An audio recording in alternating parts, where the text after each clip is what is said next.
Tong nyalahkeun ka abdi atuh Kang. Nu salah mah tuh Kang Sarpan wae ngajak rurusuhan, ngajak kawin.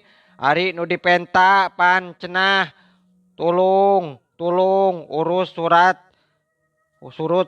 serahkeun teh jeung Kang Tony wae.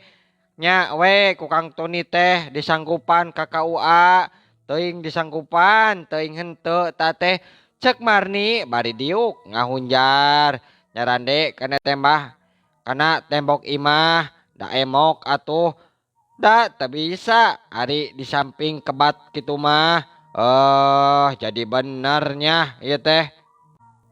Jadi Neng salaki ieu teh boga salaki ha. Aya ngomong randa geuningan. Geus boga salaki mah boga salaki we atoh. Montong ngaku-ngaku